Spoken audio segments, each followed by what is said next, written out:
Dès que vous avez une fonction f qui est continue en un point A, d'accord, vous pouvez clairement affirmer que la limite de f de x lorsque x tend vers A, c'est f de A. Dans le cas où la fonction numérique f considérée est dérivable en un point A, alors on peut clairement affirmer que la limite lorsque x tend vers A de f de x moins f de A sur x moins A, c'est tout simplement f' de A. Si la limite de f de x lorsque x tend vers A me donne B, et la limite de g de x lorsque x tend vers B me donne C, alors je peux conclure que la limite de g rond f de x lorsque x tend vers A, c'est-à-dire en fait la limite de g de f de x lorsque x tend vers A, c'est C. D'accord? Vous voyez que pour chacun de ces deux exemples, c'est ce qu'on fait à chaque fois. Donc, nous allons maintenant voir comment la comparaison de fonctions va nous aider à calculer la limite, d'accord, de certaines expressions. Là, c'est ce qu'on appelle le théorème de Janda. C'est un résultat très efficace dans certaines situations. Nous allons voir dans les situations.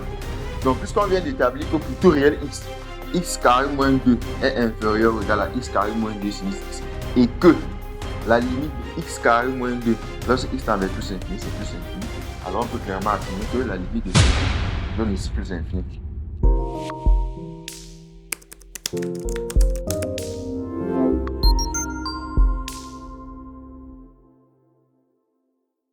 Bienvenue dans cette nouvelle vidéo.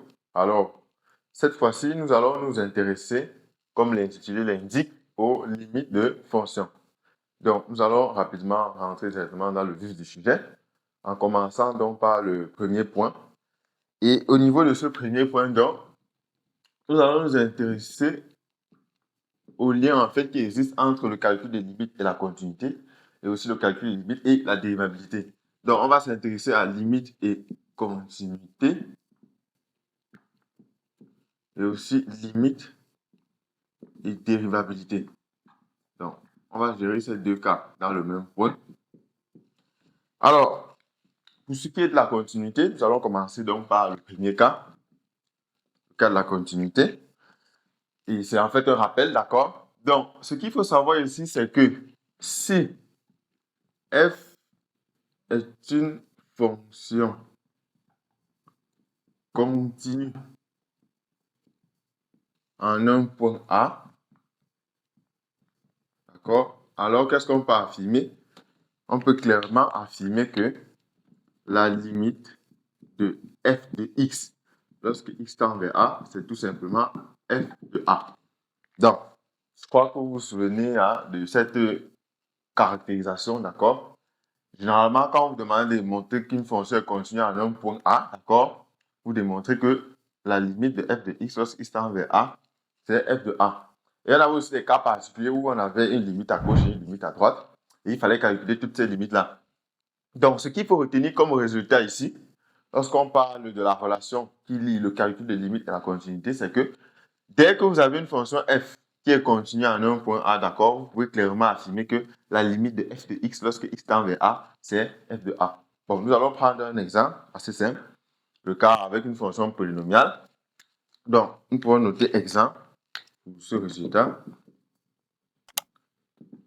Donc, nous allons prendre un truc simple. Ça nous demande par exemple de calculer la limite de x carré moins 2 lorsque x tend vers 0. Donc, ici, f de x, c'est x carré moins 2 et a, c'est 0. Donc, la fonction qui a x associée x carré moins 2 c'est une fonction polynomiale. Donc, elle est continue sur R tout entier et en particulier en 0. Donc, en appliquant donc ce résultat, ça va tout simplement nous donner 0 au carré moins 2. Donc, ce qui nous donne tout simplement moins 2 à la fin. D'accord? Et on va donc conclure que la limite de x carré moins 2 lorsque x tend vers 0, c'est moins 2. Donc là, c'est une application directe de ce résultat. Donc, avant d'appliquer cette formule, ce résultat, vous devez bien vous rassurer que la fonction f considérée est continue en A.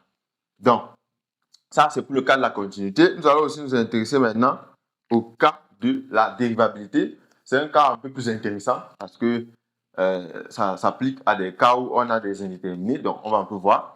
Donc, si f, cette fois-ci, est une fonction dérivable en un point A, d'accord? Alors, qu'est-ce qu'on peut affirmer? Si cette fois-ci la fonction f, d'accord, est dérivable en un point A, alors on peut affirmer que la limite lorsque x tend vers A de f de x moins f de A sur x moins A, c'est tout simplement f' de A. D'accord? Donc ici, bon, on revient, la fonction est continue en A. Ici, elle est dérivable. D'accord?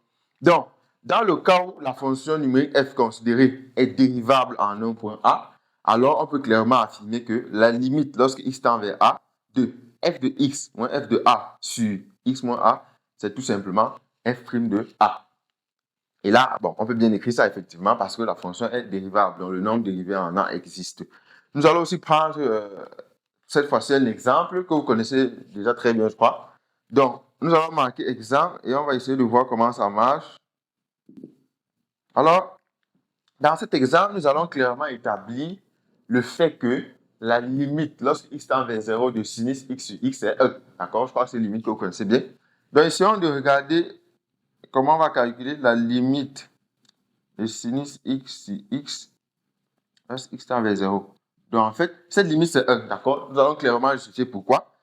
Si nous essayons de regarder la limite de sinus x sur x lorsque x tend vers 0, a priori, comment on peut réécrire ça? On peut réécrire ça comme la limite lorsque x tend vers 0 de sinus x moins sinus 0 sur x moins 0. D'accord?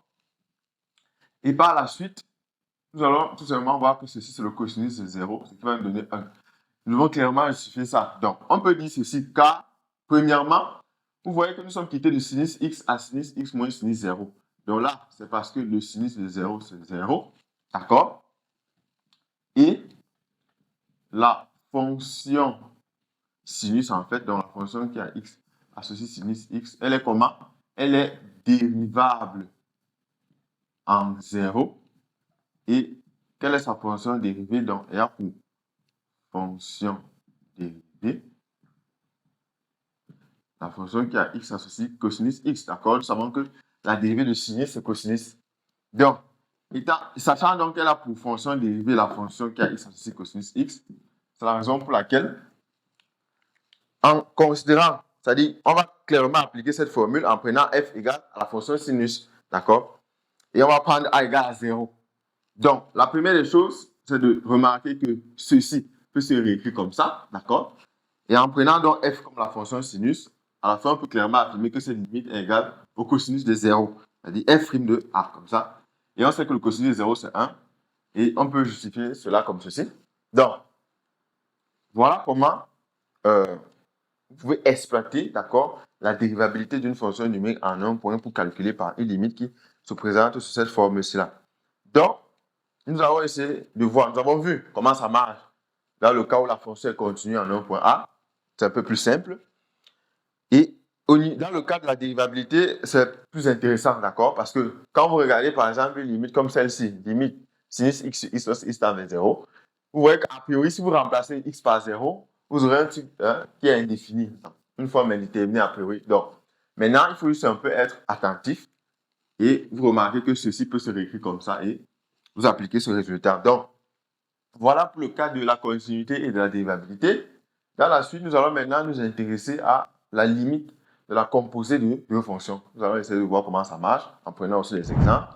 Pour cet autre point, nous allons nous intéresser à la limite, d'accord, de la composée de deux fonctions.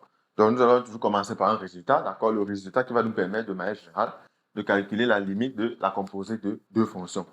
Alors, pour ce résultat, au début, nous avons f et g de fonctions numériques. D'accord? F, G, deux fonctions numériques. Nous avons A, B et C, des éléments de cet ensemble, dont R union moins l'infini plus l'infini. D'accord? Une façon de dire que A, B et C sont soit des réels, soit ça peut être moins l'infini ou plus l'infini. D'accord? Donc, F, G, deux fonctions numériques, A, B et C, des éléments de cet ensemble. D'accord? Une fois que nous avons ceci, d'accord? Si la limite de f de x, lorsque x tend vers A, me donne B, et la limite de g de x lorsque x tend vers b me donne c, alors je peux clairement affirmer que la limite de g rond f de x lorsque x tend vers a, donc on peut encore réécrire comme la limite de g de f de x lorsque x tend vers a, c'est tout simplement c. Alors nous allons un peu nous arrêter pour mieux comprendre ce résultat, d'accord? Au départ, nous avons f et g, deux fonctions numériques, a, b et c, des éléments de R union moins l'infini plus l'infini, c'est-à-dire que a, b et c ici sont soit des réels, soit moins l'infini ou plus l'infini.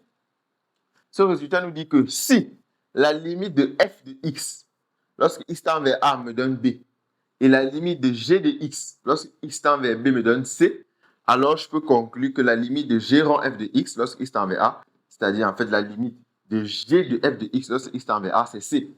Vous voyez un peu pratiquement ce qui se passe, parce que ici, à l'intérieur, lorsque je fais tendre x vers a, d'accord, f de x tend vers b. Et on sait que la limite de g de x, lorsque x tend vers b, me donne c. C'est pour ça qu'on peut clairement affirmer ceci. Donc voilà, tout ce qui est du résultat, d'accord, qui va nous permettre de manière générale de calculer la limite de la composée de deux fonctions. Nous allons maintenant prendre deux exemples, d'accord, pour essayer de voir comment ça marche. Donc, nous allons donc marquer exemple. Donc, pour le premier exemple, nous allons en fait montrer que la limite, lorsque x tend vers plus l'infini, de la racine carrée de 2x carré plus 5 sur x moins 2 est égal à plus l'infini, d'accord? Alors, quand vous observez la limite en fait qu'on demande de calculer, parce que l'objectif en fait c'est de calculer cette limite et de démontrer que ça donne plus l'infini, vous allez clairement remarquer que c'est en fait une composée, d'accord? Mais nous n'allons pas forcément faire ressortir le fait qu'on a f et g ici, mais essayons de voir comment de manière pragmatique ça marche. La première des choses, c'est de commencer par calculer la limite de ce qui est à l'intérieur, donc de ce qui est dans le radical.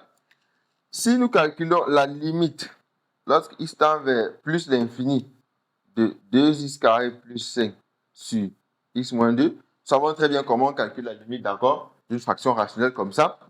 C'est la limite lorsque x tend vers plus l'infini de 2x carré, c'est-à-dire le monombre de plus haut degré au numérateur divisé par le monombre du plus haut degré au dénominateur. Donc, après simplification, ça donne en fait la limite de 2x lorsque x tend vers plus l'infini. Et nous savons très bien que là, ça donne plus l'infini parce que 2 ici est positif. Donc, première des choses, on constate déjà que la limite, lorsque x tend vers plus l'infini de 2x carré plus 5 sur x moins 2 nous donne plus l'infini. Ensuite, donc, je dois maintenant calculer la limite de la racine carrée de x lorsque x tend vers plus l'infini, et on sait très bien que ceci donne plus l'infini. Et vous comprenez bien pourquoi on calcule la limite de la racine carrée de x lorsque x tend vers plus l'infini. Tout simplement parce qu'on s'est rendu compte que la limite de cette quantité lorsque x tend vers plus l'infini, c'est plus l'infini.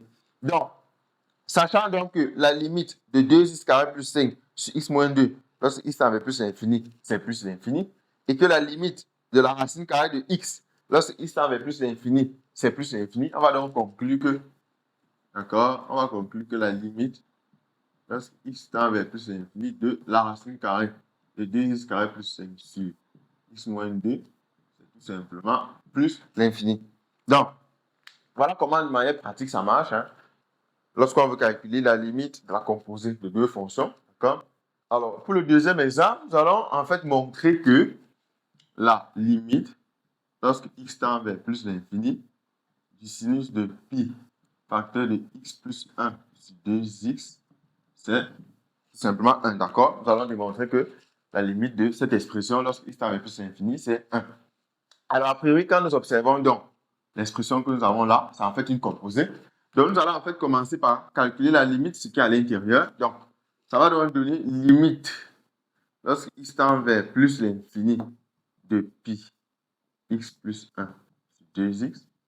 Alors, c'est tout simplement pi fois la limite lorsque x tend vers plus l'infini de x plus 1 sur 2x. Parce que pi ici ne dépend pas de x, d'accord? Et nous savons très bien comment calculer la limite d'une fraction rationnelle comme celle-ci. Donc, ça fait pi fois la limite lorsque x tend vers plus l'infini de x sur 2x. Et à la fin, nous trouvons pi fois la limite. Donc, x après simplification, ça donne 1 demi. X tend vers plus infini. À la fin, on trouve tout simplement pi sur 2. Donc, première des choses, c'est de commencer par calculer la limite de ce qui est à l'intérieur, d'accord? En calculant donc la limite de pi, facteur de x plus 1 sur 2, lorsque x tend vers plus infini, on trouve pi sur 2, d'accord? C'est une limite que vous devez savoir bien calculer, d'accord? Donc, à la fin, ça donne ça. Et une fois que j'ai donc la limite de ceci lorsque x tend vers plus infini, je dois maintenant m'intéresser à la limite de sinus x. Lorsque x tend vers ce que j'ai trouvé dans pi sur 2, et étant donné que la fonction sinus ici est continue en pi sur 2, nous allons appliquer ce que nous avons vu tout à l'heure. Ça va tout simplement me donner sinus de pi sur 2. Et on sait que le sinus de pi sur 2, c'est 1.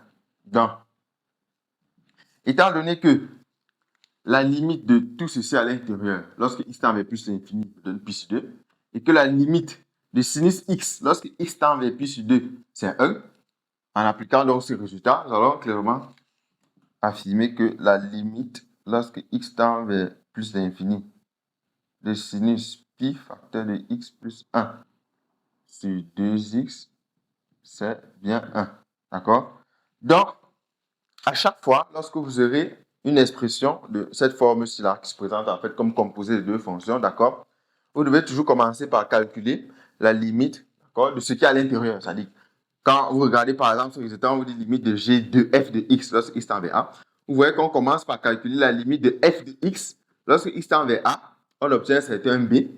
Et ensuite, on calcule la limite de g de x lorsque x tend vers ce b-là. D'accord? Vous voyez que pour chacun de ces deux exemples, c'est ce qu'on fait à chaque fois. Et à la fin, on obtient donc la valeur de la limite.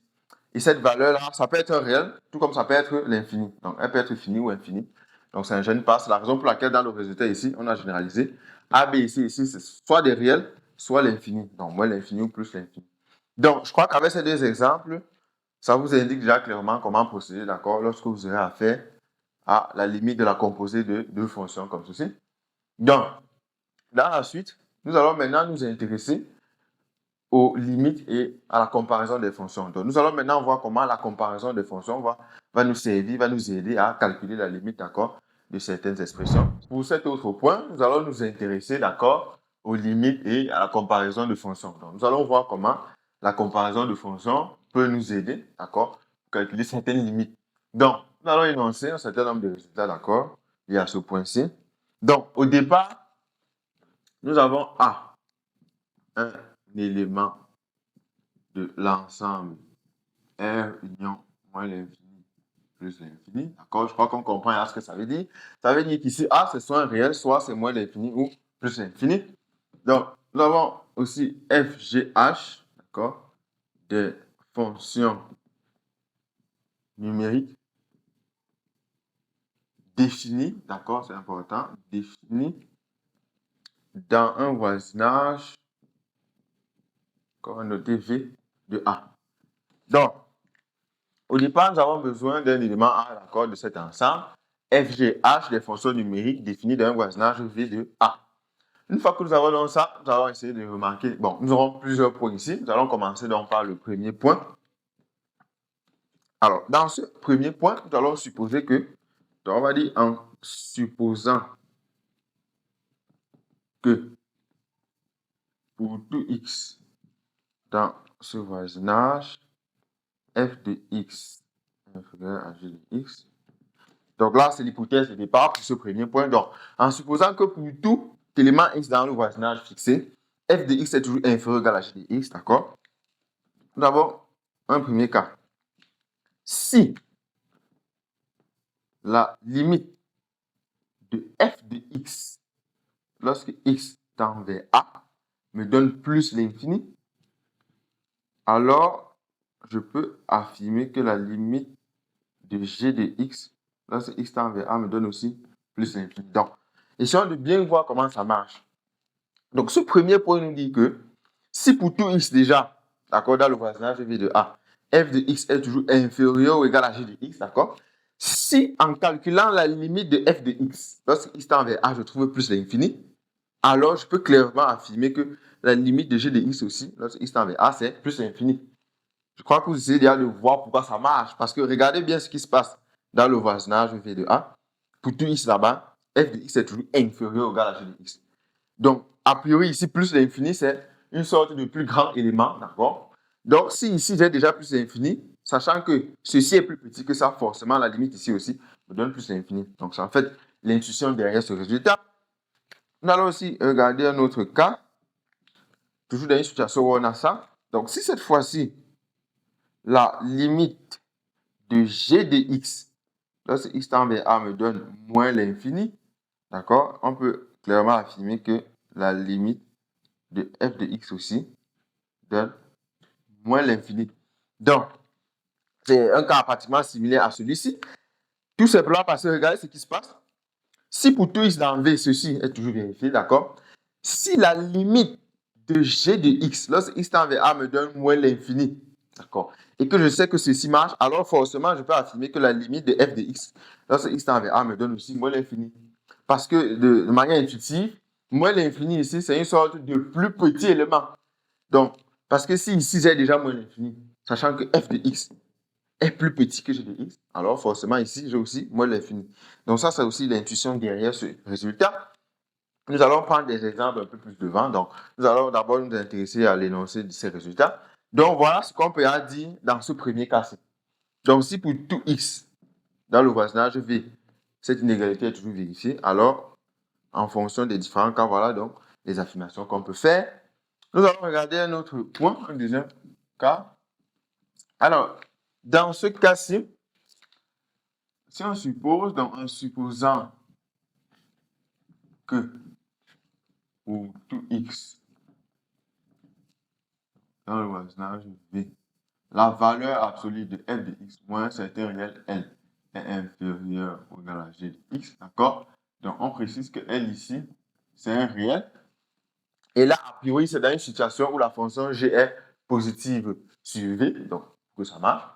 Donc, si on suppose que pour tout x dans v, la valeur absolue de f de x, d'accord, moins L est inférieure ou égal à g de x, elle est un réel. Si on a donc ça, si la limite de g de x, lorsque x tend vers a, me donne 0, d'accord, alors je peux clairement affirmer que la limite de f de x, lorsque x tend vers a, c'est L, d'accord? Je crois que vous essayez de voir, parce que intuitivement, si on veut comprendre ce résultat nous dit que si on sait déjà que pour tout x dans v, la valeur absolue de f de x moins L est inférieure ou égale à g de x, d'accord? Si en calculant la limite de g de x, lorsque x tend vers a, je trouve 0, alors je peux clairement affirmer que la limite de f de x, lorsque x tend vers a, c'est L. D'accord? Tout simplement parce que ici, la valeur absolue de f de x moins L est toujours positive. Et si je calcule dans la limite ici, lorsque x tend vers a, je trouve 0, alors forcément la limite de cette valeur absolue est nulle.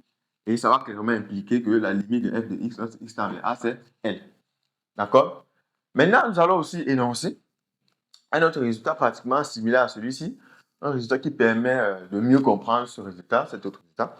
Donc, nous allons marquer un troisième résultat. C'est en fait ce qu'on appelle le théorème des gendarmes, d'accord? Donc, que nous dit ce résultat à ce niveau? Donc, ici, si on suppose, en supposant que pour tout élément x dans V, d'accord, g de x est inférieur ou égal à f de x inférieur ou égal à h de x, d'accord? Donc, si on sait déjà que pour tout x dans V, f de x est en fait compris entre g de x et f de x, d'accord?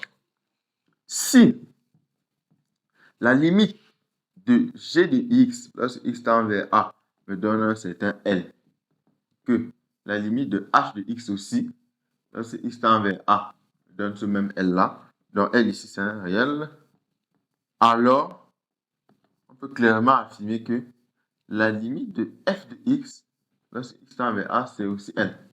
Donc, ça c'est un résultat beaucoup plus intuitif, d'accord?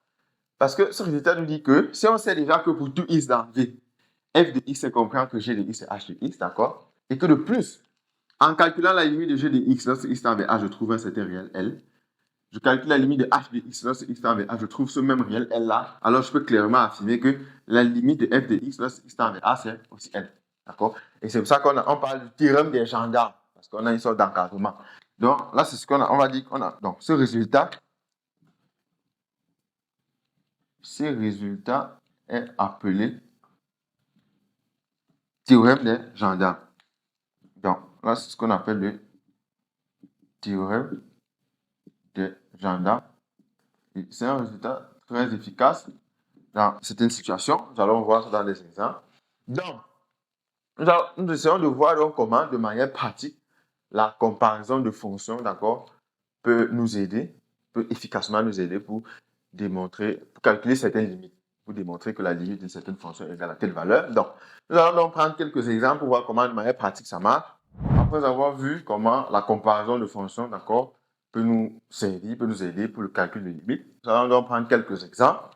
Alors, dans ce premier exemple, on demande en fait de montrer que la limite, lorsque x tend vers plus l'infini, de x carré moins 2 sinus x est égale à plus l'infini. Donc, a priori, pour pouvoir répondre à une telle question, nous allons commencer par nous intéresser à la fonction sinus ici, d'accord? Donc, première des choses, ce que nous devons savoir, c'est que pour tout réel x, qu'est-ce qu'on sait? On sait que le sinus de x est compris entre moins 1 et 1. Donc, je suppose que vous voyez clairement déjà ce qu'on veut faire, d'accord? On veut en fait trouver un encadrement de l'expression x carré moins 2 sinus x en partant du fait que cette double inégalité est toujours vérifiée. Donc, nous allons donc encadrer.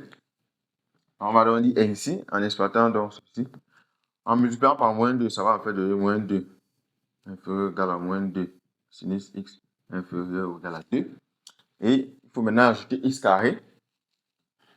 Donc, en retour, ça donne x carré moins 2 inférieur ou égal à x carré moins 2 sinus x inférieur ou égal à x carré plus 2. D'accord?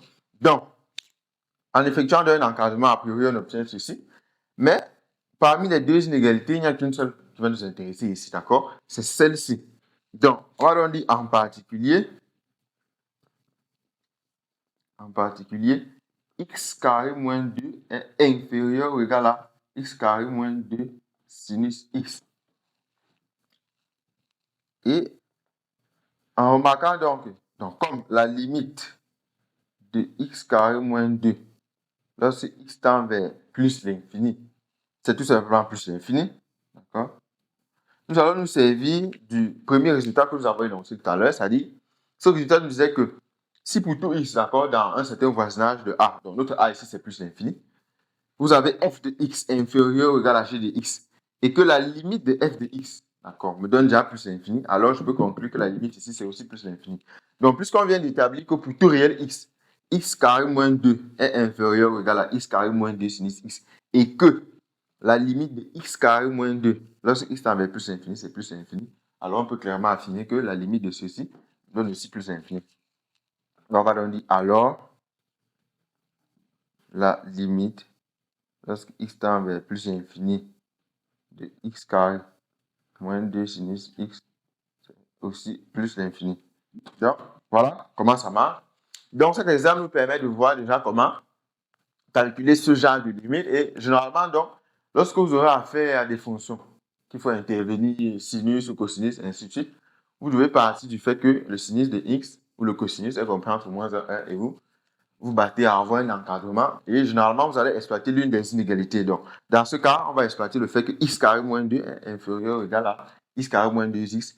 Et en remarquant que la limite, lorsque x tend vers plus l'infini de ceci nous donne plus l'infini, on va clairement affirmer que, d'accord, la limite de ceci aussi nous donne plus l'infini. Donc, voilà déjà un exemple qui nous permet de voir comment ça marche. Nous allons prendre un autre exemple. Et pour cet exemple, nous allons appliquer le théorème des gendarmes. Donc, dans cet exemple, on nous demande en fait de montrer que, nous montrons que la limite, lorsque x tend vers plus l'infini, de la partie entière de x sur x, c'est tout simplement 1. Donc, j'espère que c'est une fonction que vous connaissez bien, d'accord, la fonction partie entière. C'est-à-dire, lorsque je fixe x un réel, d'accord, e de x, c'est-à-dire la partie entière de x, c'est le plus grand entier inférieur ou égal à x. Donc, c'est en fait ça. Et ici, on nous demande de montrer que cette limite nous donne 1. Donc, de la même façon, nous allons nous servir de la double égalité caractéristique de E de x, d'accord, pour un réel x. Mais avant de commencer, bon, puisque nous sommes dans une situation où x ici tend vers plus l'infini, nous allons supposer donc on va dire comme de x tend vers plus l'infini, on peut supposer que x est strictement plus grand que 0. D'accord? On va donc dire dans ce cas, comme. Donc, qu'est-ce qu'on sait concernant e de x? On sait que e de x est toujours compris entre x moins 1 strictement et x. D'accord? Là, vous devez le savoir. Et on va donc nous servir de cette double égalité pour avoir un encadrement de e de x sur x. Donc, en divisant donc par x, on va donc dire ce qui donne. En divisant par x, on a x moins 1 sur x strictement inférieur à ceci inférieur à 1. Donc, vous voyez bien pourquoi au départ, on se place dans une situation où x est strictement positif, donc pour que ce soit plus simple. Parce que si on a partant de cette double égalité pour celle-ci, cette transition marche parce que x est strictement positif. D'accord? On a divisé chaque membre de cette double égalité par x. Et là, le sens des inégalités reste inchangé parce que x est strictement positif. Donc, en divisant donc chaque membre ici par x, on obtient x moins 1 sur x strictement inférieur à ça, inférieur ou égal à 1. Maintenant, à ce niveau, on se rend donc compte que nous avons un truc du genre g de x inférieur à f de x inférieur à h de x. Donc, on va donc dire, or, quelle est la limite lorsque x tend vers plus l'infini de x moins 1 sur x? D'accord? C'est tout simplement la limite de x sur x lorsque x tend vers plus l'infini, ce qui nous donne la limite de 1 lorsque x tend vers plus l'infini. Et à la fin, on trouve tout simplement 1. Donc, là, c'est pour la limite de ceci. Maintenant, ici, bon, si on regarde la limite de 1, lorsque x tend vers plus l'infini, c'est encore 1, tout simplement. Donc, nous sommes dans une situation où la limite de x moins 1 sur x, lorsque x tend vers plus l'infini, donne 1. Et la limite de 1, lorsque x tend vers plus l'infini, donne 1. Donc, vous comprenez bien pourquoi on s'intéresse à ces deux limites. Donc, on s'intéresse à la limite de ceci, à la limite de ceci.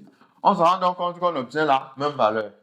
Et d'après le théorème des gendarmes, donc, on va donc dire d'après le théorème des gendarmes,